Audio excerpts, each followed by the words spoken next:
अब तो Goku ultra instinct को अपने बेस फॉर्म में ही इस्तेमाल कर पा रहा था, जैसे वो कोई साधारण परिवर्तन हो।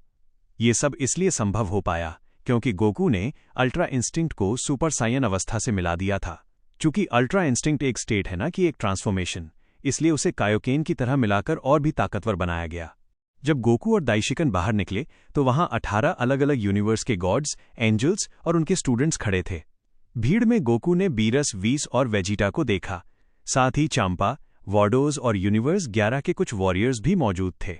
लेकिन उसकी नज़र जिस पर जाकर ठहर गई वो था जिरेन, जो अब गॉड की ड्रेस में था और उसके साथ एक एंजल भी खड़ा था। ये देखकर गोकू हैरान रह गया। उसने मन में सोचा, क्या जिरेन अब एक गॉड बन गया?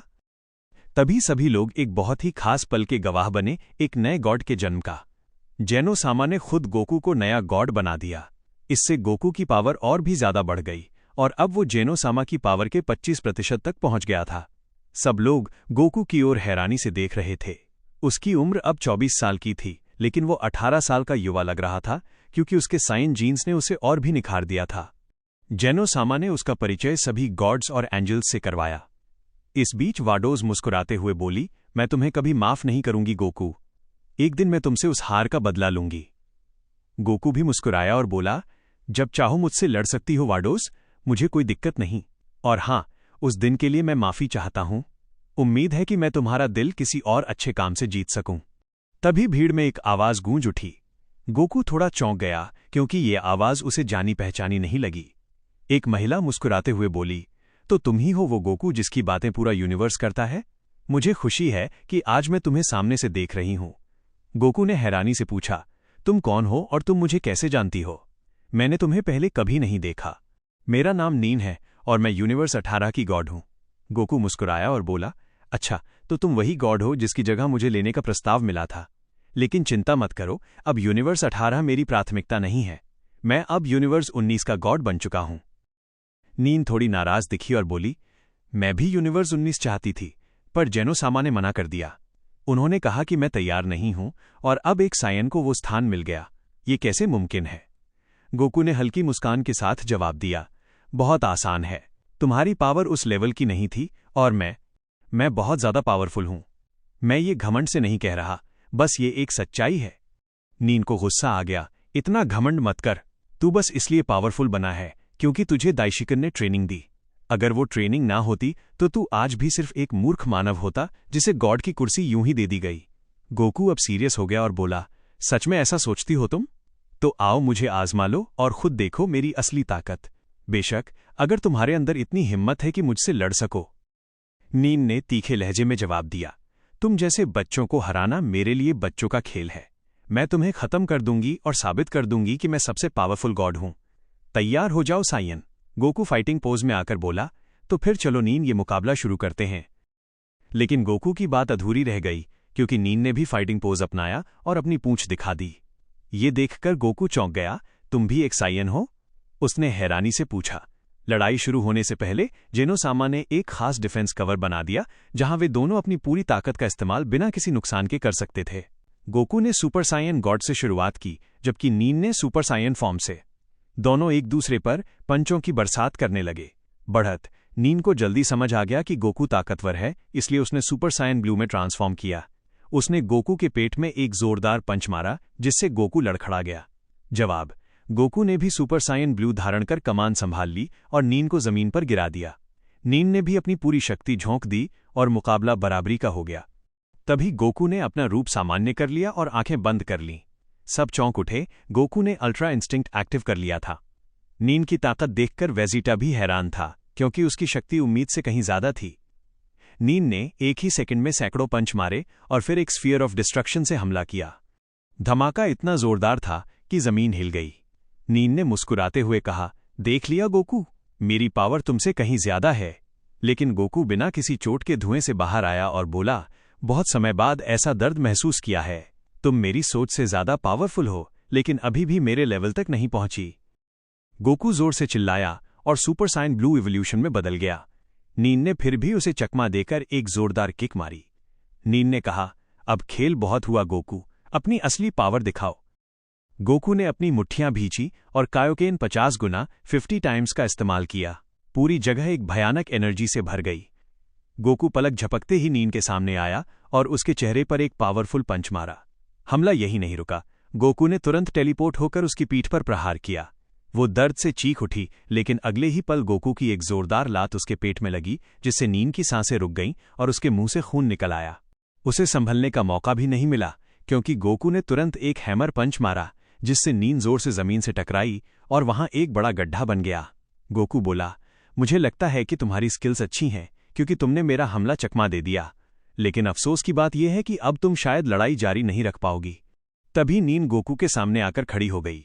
उसका शरीर एक लाल आभा से घिर गया, जिसने उसकी सारी चोटें तुरंत ठीक कर दीं। वो फिर से बिल्कुल स्वस्थ दिख रही थी, जैसे कुछ हुआ ही न हो। ये देखकर गोकू भी हैरान रह गया, क्योंकि उसके पास भी यही क्षमता थी। नीन बोली, अगर तुम्हें खेलना है तो चलो खेलते हैं, और तभी उसने परफेक्ट अल्ट्रा इंस्टिंक्ट को एक्टिव कर दिया। उसका शरीर एक चमकती एनर्जी से भर गया और सभी गॉड्स चकित रह गए। बेलमोड कांपते हुए बोला, ये असंभव है। 2 सायन बंदरों ने अल्ट्रा इंस्टिंक्ट को पूरी तरह से कंट्रोल कर लिया है और अब उन्होंने उसे एक नए लेवल पर पहुंचा दिया है। नीन की पावर को देखकर गोकू मुस्कुराते हुए बोला, तुम वाकई बहुत ताकतवर हो, मैं तुम्हारा सम्मान करता हूं। लेकिन तुमने इस अवस्था स्टेट को एक रूपांतरण ट्रांसफॉर्मेशन में बदलकर एक बड़ी गलती कर दी है। नीन उसकी बात से चौंक गई, तुम कहना क्या चाहते हो? गोकू समझाने लगा, किसी अवस्था को ट्रांसफॉर्मेशन में बदलना बहुत कठिन काम होता है और इसका शरीर पर बहुत भारी असर पड़ता है। शायद तुम ये जरूरी बात भूल गई हो। नीन गुस्से में बोली, तुम क्या बकवास कर रहे हो? मेरी पावर या एनर्जी में तो कोई कमी नहीं आई। गोकू ने कहा, ठीक है, अगर तुम नहीं मानती तो खुद ही देख लो, लेकिन बाद में मत कहना कि मैंने चेतावनी नहीं दी थी। इतना कहकर गोकू ने भी अल्ट्रा इंस्टिंक्ट एक्टिव कर लिया। अब दोनों के बीच जबरदस्त टक्कर शुरू हो गई। हालांकि नीन की ताकत थोड़ी ज्यादा लग रही थी, लेकिन गोकू ने उसे एक पावरफुल पंच मारा। नीन ने भी पलटवार करते हुए गोकू को एक जोरदार मुक्का जड़ा। गोकू ने एक तेज लात मारी, जिसे नीन ने चकमा दे दिया, लेकिन गोकू ने उसी पल का फायदा उठाया और उसके पेट पर एक सटीक पंच जड़ दिया। नीन दूर जा गिरी। उसके गिरते ही गोकू ने एक तेज कामेहामेहा फेंका, लेकिन नीन ने उसे एक हाथ से रोक दिया और पल भर में खुद को काबू में करके बहुत तेजी से गोकू पर एक प्रहार किया। गोकू उड़ता हुआ दूर जा गिरा। नीन ने उसका पीछा नहीं छोड़ा। वो तुरंत उसके पास पहुंची और लगातार उस पर वार करने लगी। गोकू उस समय केवल अपनी रक्षा कर रहा था और अल्ट्रा इंस्टिंक्ट को ही सारी प्रतिक्रिया रिफ्लेक्सेस करने दे रहा था। जैसे जैसे समय बीतता गया, नीन की गति धीमी होने लगी। गोकू ने इसका फायदा उठाया और उस पर पूरे जोर से हमला किया, जिससे नीन जमीन पर गिर पड़ी। लेकिन वो इतनी आसानी से हार मानने वालों में नहीं थी। वो फिर से खड़ी हुई और दोनों एक बार फिर भिड़ गए। लेकिन अब नीन के शरीर में थकान महसूस होने लगी थी।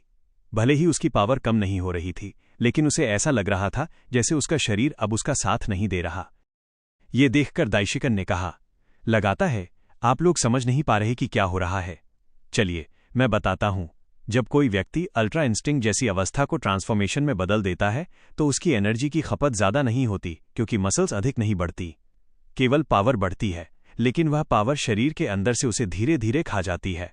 शरीर थकने लगता है और एक बेहद गहरी थकान महसूस होती है, जबकि एनर्जी उतनी ही बनी रहती है। ये थकावट हर मूवमेंट के साथ बढ़ती जाती है।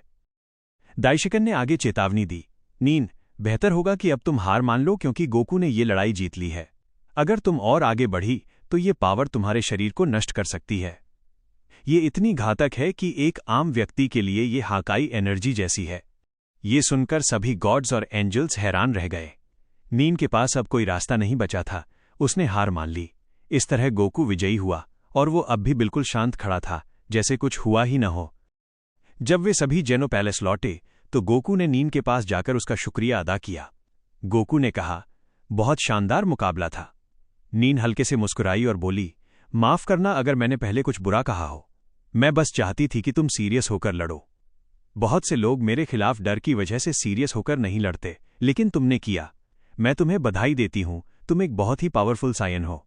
गोकू मुस्कुराया, धन्यवाद। वैसे यूनिवर्स 6 की साइंस के अलावा तुम तीसरी महिला सायन हो जिसे मैं जानता हूं और जो इतनी ताकतवर है। मुझे खुशी होगी अगर अगली बार फिर से तुम्हारे साथ लड़ने का मौका मिले। तभी जेनो सामा दौड़ते हुए गोकू के पास आए और उसे गले लगा लिया। गोकू, तुम्हारी लड़ाई बहुत मजेदार थी। जब भी तुम आते हो बहुत मजा आता है। वहीं दूसरी ओर जिरेन चुपचाप सोच रहा था, तारांकन, अब तो गोकू से बराबरी की लड़ाई करना बहुत मुश्किल हो गया है। लेकिन मैं और कठिन ट्रेनिंग करूंगा ताकि एक दिन फिर उससे लड़ सकूं। उसी समय दाइशिकन ने कहा, गोकू, अब चलने का समय हो गया है।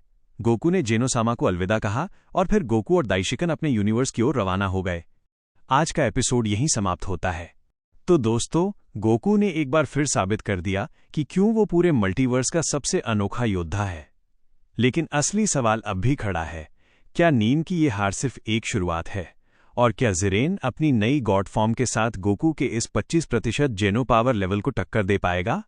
अगर आपको आज का ये एपिसोड पसंद आया और आप देखना चाहते हैं कि यूनिवर्स 19 का नया गॉड अब कौन सी नई मुसीबत का सामना करेगा, तो इस वीडियो को लाइक करना बिल्कुल मत भूलना। अगले धमाकेदार एपिसोड के लिए अभी सब्सक्राइब करें और बेल आइकन दबाएं ताकि आप गोकू की इस नई यात्रा का कोई भी हिस्सा मिस न करें। नीचे कमेंट्स में बताइए, गोकू और जिरेन की अगली फाइट में कौन जीतेगा? आपके कमेंट्स का मुझे इंतजार रहेगा। मिलते हैं अगले एपिसोड में।